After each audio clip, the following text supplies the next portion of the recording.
Hello and welcome to Cadiz. This is Dresden's Tale, episode 38. This is a show where we follow Dresden Fane, a warlock, a warrior, a dwarf whose life will always be full of hardship and suffering. It won't always be bad, but there will always be bad with the good. It doesn't matter if you wear a white hat or the black. Sometimes living a violent life just sucks. And in this adventure, I'm your guide, Lewis Nichols. I don't know if you've noticed, but I've steadily cut down on the tangents. It will be argued for generations whether my long openings were a necessity or just needless exposition. But we are halfway through Volume 2, and you kind folks are starting to know your way around Dresden's world.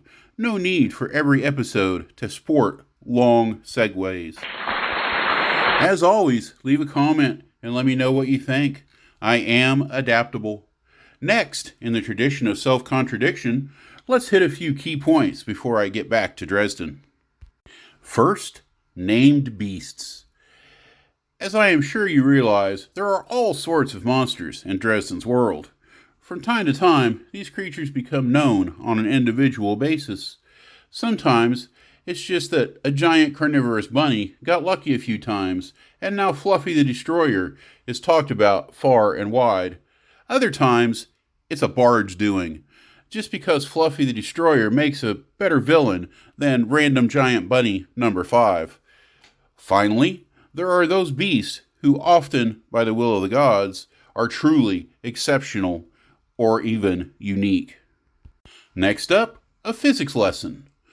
You can't fight a puff of smoke with a club, even a magical one. In Pellicar, simple or even powerful enchanted weapons can't hurt non-corporeal critters. Hence, the Spirit Blade. It's a fairly common enchantment to find in weapons. It's also an incantation universally available to all Keld priests at low ranks. Most likely, every other mythos probably offers the same or something very similar. Third, and last, I want to mention a little bit on linguistics. I use the words demon, devil, and hell, or hells, quite a lot.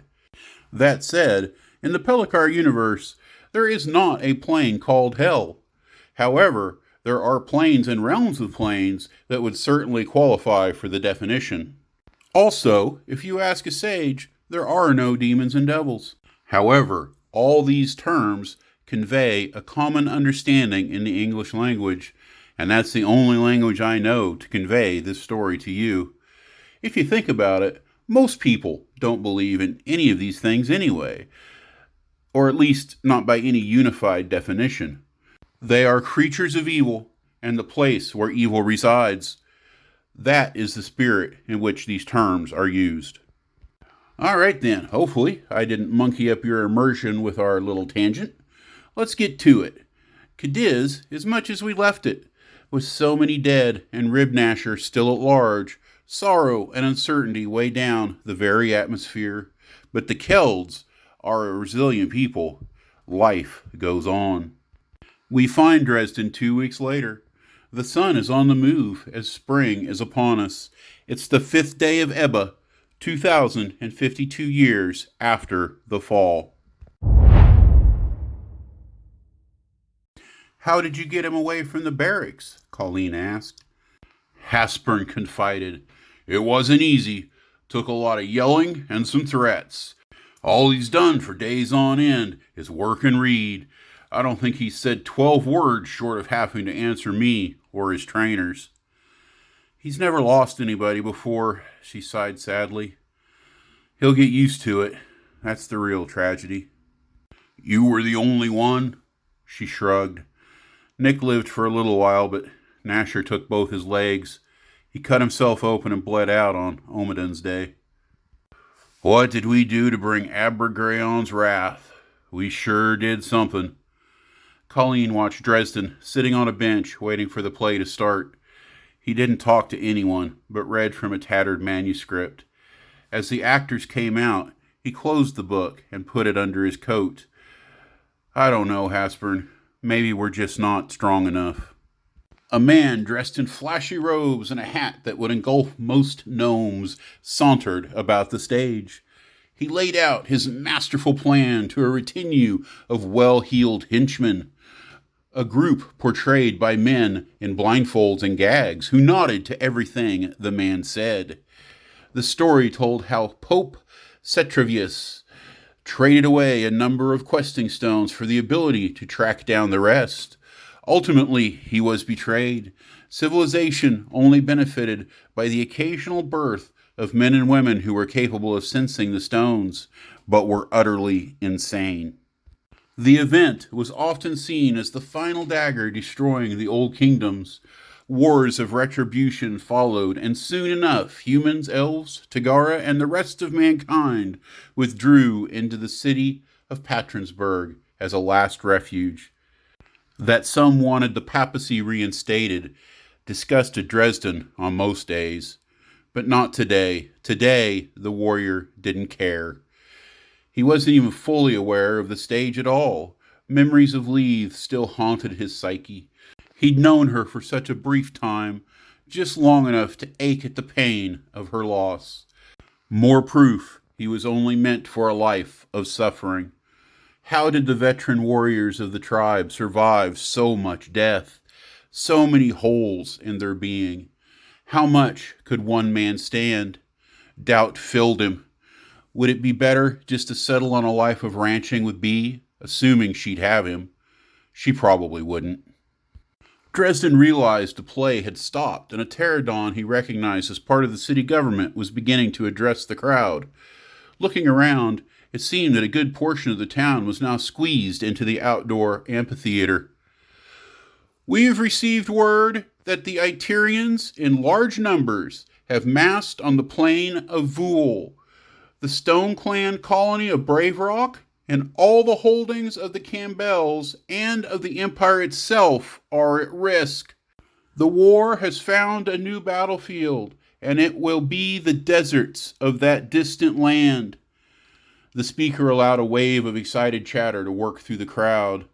"Governor Pinkeye has decreed all Stone Clan warriors not otherwise obligated make their way to the Camberg Gate at best speed. By the time you get there, a command structure will be in place to funnel you where you need to go. Governor Eldrin Cathinder of the Bloodlords has sent out a call to all warriors of the great Keld nation to come to her banners and find death, glory, and immortality." Dresden could feel his heart beating for the first time in weeks. He'd missed out on so much. Now he had an opportunity to fight in a real war, and against the Iterians, no less. He would take Lee's name as a battle cry. What better way to honor his fallen love? How else to defend the faith? "Captain Deathbeard here has offered his services in helping organize the transportation of those among you ready, willing, and able." The sailor stepped forward. All warriors might be equal, but the followers of Orlok certainly strove to set themselves apart. Deathbeard wore a hat with a rim nearly as brazen as the previous actor. His earrings dangled down to his armpits, and the toes of his boots curved strangely as was their fashion. "I reckon more than a few of you want to go then," the crowd roared. It was quickly becoming a mob, and Dresden was right there with them. "We are Stone," he screamed. "I've got 2 boats coming. They'd be a week out," the crowd grumbled. "I've got 1 brig in port." Silence. "It leaves in an hour. First come, first boarded, and bring your own supplies or you'll be damn hungry by the time we reach Camberg. Now let's go, warriors. Let's go to war." Dresden's endless source of sadness was now a painful advantage. He had nothing holding him to the island. He'd write Nanok when he could, but knew his master would want him going to war in support of the clan and empire. Dresden ran for a ground-level shop he knew near the docks. He'd repaired their stoop a few weeks before, and they still owed him a little bit. "What's going on, boy?" William was a convert for one of the island's first batches of immigrants and managed the store for the local woodworkers guild. Dresden tossed the man his pouch of coins and writs. "It's a war, old man.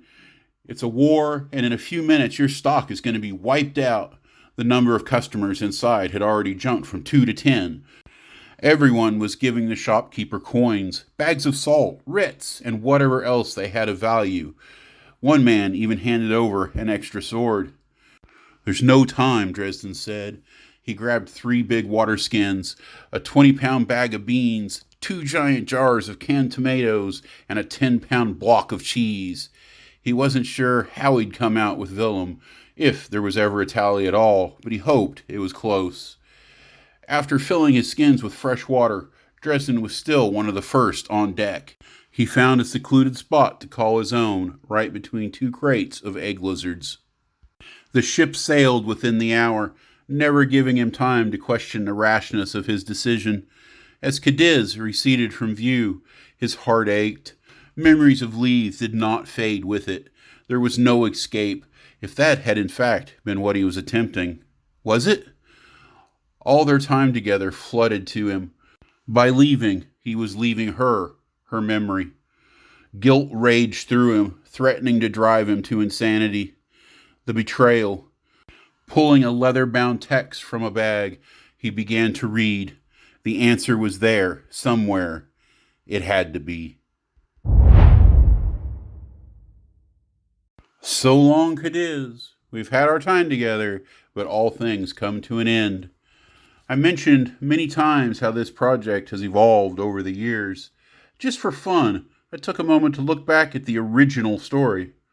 Now, we are exactly at the halfway point of Volume 2, about 50,000 words into the tale. In the first draft, we'd be at the 4,000 word mark.